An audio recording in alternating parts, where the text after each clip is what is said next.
wabarakatuh. Bismillah walhamdulillah wassalatu wassalamu ala rasulillah wa ala alihi wa sahbihi mawalah la hawla wa la quwata illa billah.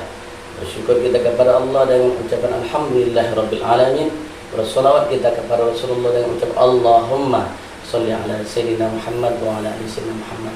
Pemirsa beriman yang dimuliakan Allah Subhanahu wa taala, kembali kita bertemu di podium Sumatera Utara, channel podium Sumatera Utara, bersama narasumber yang kedua kali kami bertemu. Assalamualaikum Ustaz. Waalaikumsalam. Dengan Dewan Pertimbangan Podium Sumatera Utara, yaitu Al-Ustaz Haji Ahmad Fuad Sinaga SHIMA. Dan kali ini kita akan membahas tentang siapa saja yang harus fidyah. Insya Allah akan dikupas oleh Al-Ustaz nantinya. Mari kita simak bersama-sama. Kami persilakan dengan segala hormat. Assalamualaikum warahmatullahi wabarakatuh. Alhamdulillah wa syukurillah wassalatu wassalamu ala nabiyillah Muhammad rasulullah. Rabbi shrah li sadri wa yassir li amri wa hlul 'uqdatam min lisani yafqahu qawli. Rabbi zidna ilma wa rizqna fahma wa amalan shalihan. Qala Allah Ta'ala fil Qur'anil Karim, na'udzu billahi minasy syaithanir rajim. Bismillahirrahmanirrahim. Ayyaman ma'dudat. Faman kana minkum maridun aw 'ala safarin fa iddatun min ayamin ukhra. Wa 'alal ladzina yutiqunahu fidyatun ta'amu miskin. Faman tatawwa'a khairan fa huwa khairul lahu wa an tasumu khairul lakum in kuntum ta'lamun. Sadaqallahul azim wa sadaqa rasulun nabiyil karim wa 'ala dzalika minasy syahidin wasyakirin. Pemirsa shaimin dan shaimat dimanapun berada yang masih setia menanti channel podium kita ini Sumatera Utara, mudah-mudahan semuanya dalam keadaan sehat walafiat. Amin. Saudara-saudara firman Allah Subhanahu wa taala, puasa itu diwajibkan oleh Allah Subhanahu wa taala kepada kita, bukan hanya pada umat Islam sejatinya. Makanya dalam Al-Qur'an surah Al-Baqarah ayat 183 itu dijelaskan oleh Allah Subhanahu wa taala, kama kutiba. Itu menunjukkan bahwa sebelum kita pun orang-orang Yahudi, Nasrani, mereka sudah puasa. Jadi kalau boleh kita katakan agama Samawi yang belakangan puasa itu ya kita, karena kita memang yang terakhir agama Samawi tadi. Tapi puasanya bagi umat Islam ini memang betul-betul secara manusiawi. Sampai-sampai dalam surah Al-Baqarah di sana itu bahwa orang yang tak sanggup puasa dengan beberapa kriteria, mereka tuh boleh tak puasa. Rasul mengingatkan kepada kita, sumu tasihu, puasa kalian sehat. Cuman kadang-kadang banyak umat kita ini belum mencoba, udah nyerah duluan. Padahal cobalah dulu, sanggupnya sampai mana itu urusan Allah Subhanahu wa taala, kan gitu dia. Sama seperti ketika kita punya anak masih kecil, ya orang tua yang punya cucu, ajarkan kepada mereka tuh puasa 1 hari. Secara teknisnya nanti ternyata mereka cuma bisa sanggup jam 9, jam 10, itu urusan belakangan. Tapi jangan pernah tanamkan ada puasa setengah hari. Karena bahasa setengah hari itu seakan-akan boleh kita puasa setengah hari tadi. Padahal puasa itu kan memang 1 harian. Dan kita bersyukur bahwa di Indonesia ini puasa itu tenggang waktunya itu cukup ideal ya, antara 12-13 jam dalam sehari itu. Paling lama 13 jam setengah, kan gitu ya. Tapi di beberapa belahan dunia yang lain, saudara-saudara kita itu bahkan ada yang puasanya itu sampai 16 jam. Berarti buka mereka itu hanya dalam 4 jam. Tapi ada juga seperti di Australia dalam beberapa tahun terakhir kemarin itu mereka puasa hanya sekitar 6-8 jam. Ya, singkat kan gitu. Makanya saya selalu berpesan kepada siapapun saudara-saudara kita, kalau kira-kira mau merasakan puasa 6-8 jam tuh, cari-cari tiket promo lah. Untuk sebulan nih tinggal awak di negeri kampung tadi kan gitu. Macam mana puasa? Begitu habis sahur, sholat subuh, tidur, begitu buka, begitu bangun, udah buka, gitu ya. Tapi tak terasa zuknya tadi itu, rasa beribadahnya itu, lapar itu kan mesti kita rasakan ya. Bagaimana penderitaan saudara-saudara kita yang tak makan. Nah, di dalam Al-Quran ternyata tidak dipatokkan sama rata orang itu wajib puasa. Dalam beberapa kriteria, boleh mereka tak puasa. Salah satu yang boleh tak puasa itu orang yang musafir. Musafir itu kalau dengan persyaratan, musafirnya bukan musafir maksiat, ya. Dan yang dikategorikan musafir itu dalam mazhab kita Syafi'i mayoritas itu mengatakan minimal perjalanannya itu 2 marhalah. Sekitar 80 sampai 90 km. Maka barulah dia dihitung musafir. Kalau jalannya dekatnya pula tak dihitung lah musafir. Dia kan gitu dia. Pula asal keluar dari rumah itu musafir boleh tak puasa. Itu rusak hukum jadinya kan gitu dia. Jadi itu pertama orang yang musafir boleh mereka tak puasa. Tapi dengan beberapa persyaratan antara lainnya bukan musafir maksiat. Udah itu orang tua yang sudah sangat tua, dia tak sakit tapi sangat tua, yang kalau dia mulai saja puasa tadi itu mungkin akan ada mencederai dirinya, maka boleh dia tak puasa, ya.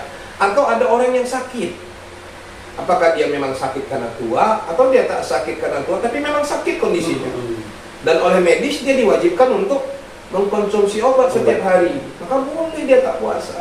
Jadi agama kita itu tak paku mati. Itulah enaknya dia. Dibilang fleksibel, taklah pala fleksibel kali. Karena khawatir kata kalau dibilang fleksibel nanti orang akan mengotak-atik hukum tuh. Ya, ditetapkan, tapi tidak berlaku untuk semua. Karena ada beberapa kalangan yang boleh mereka tuh tidak puasa. Udah itu ibu hamil, ya, atau yang menyusui, yang mereka tuh khawatir terhadap dirinya, ya, dan juga mungkin jabang bayi dalam kandungannya atau anak yang dia susui, ya, maka itu boleh mereka tak puasa. Jadi beberapa kriteria ini ternyata diperbolehkan Allah, mereka tidak puasa, ya. Jadi pertanyaannya, kalau mereka tak puasa, lalu ngapain? Iya. Bagaimana supaya tertutuplah amal ibadah mereka itu dari tuntutan tak berpuasa tadi? Lalu apakah mereka boleh saja tidak puasa begitu saja? Nggak boleh. Maka mereka mesti punya kifaratnya. Jadi kifaratnya itu apa? Khusus dalam puasa Ramadan ini, kifaratnya suka atau tidak suka tuh ada pertama mengqadha. Qadha itu kalau memang dia yang sakit tadi kan gitu dia. Setelah sembuh dia qadha nanti. Kan gitu dia. Tapi kalau ternyata sakitnya itu tak lagi diharapkan untuk sembuh, maka mau tak mau lah pula. Disitulah yang dimaksud di sini fidyatun. Bayarlah mereka fidyah itu untuk fakir miskin. Tuh. Begitu juga dengan ibu tadi, ya, ibu yang lagi dalam hamil, ya, atau ibu yang dalam keadaan menyusui, ya, mereka mengqadha setelah selesai itu nanti. Mengqadha itu mengganti, kan gitu dia. Mengqadha itu mencicil. Jadi bahasa kita kan kalau dalam sholat tuh, ketika kita niat sholat usolli fardhu zuhri arba'a raka'atin adaan. Jadi kalau bahasa kita tuh adaan tuh cash. Jadi adaannya diganti dengan qadhaan tuh bisa cicil. Artinya taklah mesti dia, misalnya tinggal puasa dia 2-3 hari, lalu tak mestilah dia menyelesaikannya 2-3 hari sekaligus. Boleh dia cicil, hari minggu ini 1 hari, ya, bulan depan 1 hari. Itulah makna qadha tadi, dia cicil ya. Tapi kalau dia khawatir dengan diri dan jabang bayinya bagaimana? Maka dalam mazhab kita, mazhab Syafi'i itu khususnya, mau tidak mau mereka juga mesti membayar fidyah. Ada lagi tambahan, ya. Ada orang yang dalam kondisi sakit, ya. Lagi sakit dia di luar, macam kita inilah, hanya beberapa hari lagi misalnya mendatangi bulan suci Ramadan, dia sakit. Begitu masuk bulan Ramadan, di awal-awal Ramadan sakitnya tambah parah, tapi sudah masuk Ramadan, ya. Dengan qadar Allah, takdir Allah Subhanahu wa taala, di hari pertama bulan suci Ramadan ternyata usia dia berakhir. Maka di sanalah tuntutan dia untuk bayar fidyah. Kecuali dia meninggal Ramadan belum masuk, maka dia tidak dituntut untuk bayar fidyah Ramadan. Tapi ketika dia meninggal masuk pada bulan suci Ramadan, sekalipun di awal Ramadan, maka dia wajib bayar fidyah sesuai dengan harinya. Kalau dia harinya cuma satu lah pula bayar, tak lupa bayar semua, kan begitu dia. Ustaz, ada kadang-kadang di masyarakat kita, mereka memang paham terhadap kalau nanti apa yang kata Ustaz tadi, ibu hamil, orang tua yang tak mampu lagi. Tapi mereka berbahasa begini, Ustaz.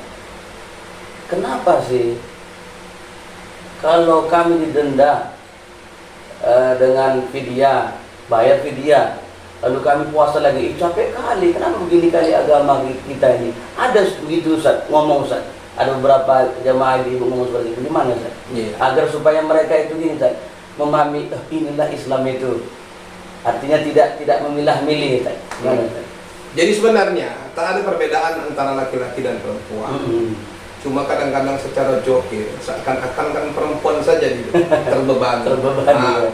Jadi kalau boleh jujur, perempuan tuh mereka memang mesti mengejar ibadah laki-laki. Ya. Kenapa mereka mesti mengejar ibadah laki-laki? Laki-laki itu tak ada uzurnya, kecuali dalam kondisi sakit. Di luar dari kondisi sakit, laki-laki itu tak punya uzur. Makanya laki-laki itu sholat khususnya, misalnya bicara tentang sholat, itu tidak ada cerita ujur dia, ya, kecuali dalam kondisi sakit, ya. Contoh misalnya, tidak bisa dia berdiri, dia duduk, tidak bisa duduk, dia berbaring. Kalau memang masih ada keinginannya tetap sholat juga, berbaring pun masih ada isyarat mata. Sementara perempuan di luar dari kata-kata ujur, mereka pertama ada haid. Iya. Nah, bahasa haid di sana mereka, bagaimana Rasulullah SAW melalui Aisyah radhiyallahu anha, beliau mengatakan, ya, kunna bikodois sol wala bikodois solah. Kami unnanu amiru, kami diperintahkan oleh Rasulullah, ya, untuk mengkodo puasa tapi tidak mengkodo sholat. Artinya kalau sempat mereka dalam kondisi haid itu, ya, rata-rata 1 minggu, Ya. otomatis kan secara ibadah sholat mereka hilang. Jadi kalau sudah ibadah sholatnya ketinggalan dengan laki-laki, bagaimana cara mereka mau mengejar? Maka jangan sampailah puasa juga seperti itu. Kan gitu dia. Artinya mereka ketika ada kekhawatiran terhadap dirinya, mereka hanya mengkodok, tapi kekhawatirannya ada 2, mereka bayar fidyah. Untuk apa? Menutupi kekurangan ibadah itu tadi. Sama juga ketika mereka haid wiladah atau nipas, ya, baru melahirkan, mereka juga sama. Bayangkan rata-rata yang nipas itu ibu melahirkan itu kan 40 hari. Iya, lama ya. Otomatis kan sholatnya tak dikerjakan 40 hari. Otomatis kan puasanya tinggal. Kalau sempat dia melahirkan di awal Ramadan, selesai 1 bulan tetap melaksanakan Ramadan. Jadi itu maknanya sebetulnya fastabiqul khairat kita tuh, ya, kejar-kejaran dalam ibadah tuh bukan cuma sama orang lain, antara suami istri juga mesti bekerja-kejaran. Nah, cuman ini tadi memang ibadah itu mesti dinikmati. Karena kalau tak dinikmati dia, ya, maksud menikmati itu yang pahit-pahit itu juga, macam minum kopi itulah. Iya. Minum kopi itu pahit itu dinikmati, lama-lama nikmat. Kira-kira begitu. Ada pertanyaan dari jemaah Ustaz. Katanya, saya ini miskin, lalu saya hanya sanggup berpuasa, tapi saya tak sanggup untuk membayar fidyah. Bahkan kami hanya bisa nerima, katanya, dan kami pun hanya bisa menerima zakat, tapi kami tak mampu menerima mengeluarkan fidyah. Bagi saya bagaimana Ustaz? Apakah nanti berlanjut lagi saya ketika tahun akan datang melahirkan saya lagi, lalu saya kemudian saya fidyah lagi? Kami nggak punya apa-apa Ustaz. Mana? Iya. Jadi ada sebuah analogi sahabat Rasulullah ketika bulan suci Ramadan. Kan salah satu yang dilarang di siang hari itu tidak boleh berhubungan suami istri. Lalu datanglah sahabat tadi kepada Rasul, ya Rasul, aku kecolongan. Kecolongan apa? Ya itu tadi ya Rasul, karena baru pengantin baru. Apa kata Rasulullah? Ya, mau tidak mau ganti. Kan gitu dia. Ya, ganti dengan puasa 2 bulan berturut-turut. Ya. Bagaimana puasa 2 bulan berturut-turut? Yang 1 bulan saja nggak tahan ya Rasulullah. Kalau gitu kasih makan 60 orang fakir miskin. Macam mana mau ngasih makan orang fakir miskin ya Rasulullah? Yang paling miskin di kampung itu aku lah itu. Kalau gitu ya, ini ada dari Rasulullah, ini ya manfaatkanlah untuk keluarga.